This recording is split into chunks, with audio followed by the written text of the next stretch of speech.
Hi guys, have a blessed day. Ito po no, yung una kong video pinakita ko sa inyo yung ang parakeet. Knowing as a lovebird, itong ibon na to. Knowing as lovebird po siya, no? Yan. Pero ang mutation niya is inkuhagu. Okay?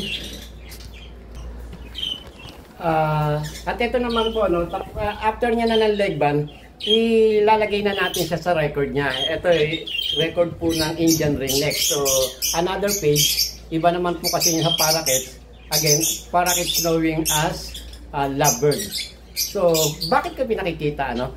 Ito po yung trabaho ng kagaya ko na registered sa DNR.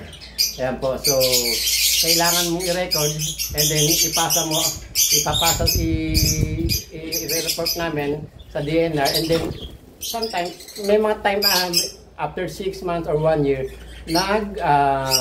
pupunta sila rito para mag-check, or ako kasi pag magsasubmit through email na lang. Yan.